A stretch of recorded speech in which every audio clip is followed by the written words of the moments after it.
waxaa sii kordhaya waxyeelada ay geysanayaan biyaha ka fatahay wabiga shabeelle ee mara gobolkan shabeellaha dhexe. Hadda wabiga shabeelle ayaa fatahaad ka wada laba deegaan oo kala ah Maandheere iyo Beexaaw oo biyaha ka fatahay ay go'doomiyeen deegaano badan, sidoo kalena ay cagta mariyeen dhul beereed aad u baaxad weyn oo dalagyo kala duwan ay ku beernaayeen. deegaanada ay go'doomiyeen biyaha ka fatahay wabiga shabeelle ayaa kala ah Maandheere, Raqayle, Beexaaw, Tuugaarey, Daymasame, Birimo iyo deegaano kale kuwaas oo hadda lagu tago dooman yaryar oo dadku ay isticmaalaan. wafdi horkacay madaxweyne xigeenka maamulka Hirshabeelle Cali Guudlaaw Xuseen ayaa soo kormeeray goobta uu ka fatahay wabiga shabeelle oo ah deegaanka Maandheere, isla markaana hadda ay ka socdaan dadaallo lagu xirayo. gudoomiyaha deegaanka Maandheere ayaa ugu horeyn mas'uuliyiinta warbixin ka siiyay dhibaatada meesha ka jirta. tuuliyaalka oo khasaarada gaartay Maandheere, Daymasame, Bacaadley, Jiilaale, Boodaale, Xanoley, dawladda shabeellaha dhaxo haddii naga soo gaareynin anaka aadii aan tawaaleysana meel ka baxna male iyaahe ilmahayna wax alla wixii uu shaqo ilmaha loo soo shaqaysan jiray shaqadii wax loo meel aadama la biyo ku jiro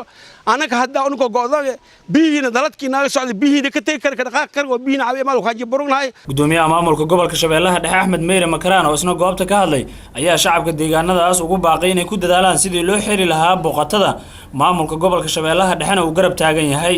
laakiin haddii ay hadda inta ay marayso haddana in kale ku sii darsato waa dhibaateynteeda la eg waxay aanfiyeysaa gobolka oo dhan waxay aanfiyeysaa ummadda isu socodkeeda oo dhan waxay aanfiyeysaa ummadda nolosheedii oo dhan ay aanfiyeysaa. marka waxaan maartay aad iyo aad Maandheere khiyaartooda iyo waxgaradkooda iyo maamulkoodaba aan kula dardaarmaynaa inay dadaalka aad wadiino hadda quruxda badan annagana aan garabka idinka taaganahay inaadan maartay ka mira dhalisiin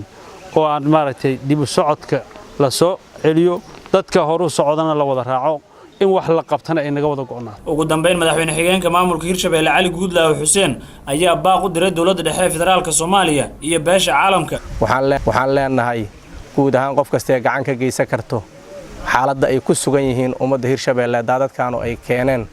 ha ka geysataan leenahay waa musiibo rabbaaniya alla xaqiisa ay ka baad indhinda ku arkayseen buuqda meeshan ka baxday xoogeeda maalinkay baxday ilaa haddeedna waa la xirayo waa la dul taagnay xaqiiqda culayska meeshan ka jirana ma ahan mid ay ku filan yihiin ama ay xakamay karaan ummadda Hirshabeelle ay ku filan tahay. waxaan leenahay guud ahaan cid kasta ee gacan ka geysan karto ugu horeyso madaxda qaranka madaxweynaha iyo ra'iisul wasaaraha iyo guud ahaan mas'uuliyiinta dawladda Soomaaliya waxaan leenahay gacan laga geysto annaguna waa dadaalaynaa. Yusuf Abubakar, Television Cable, Jowhar.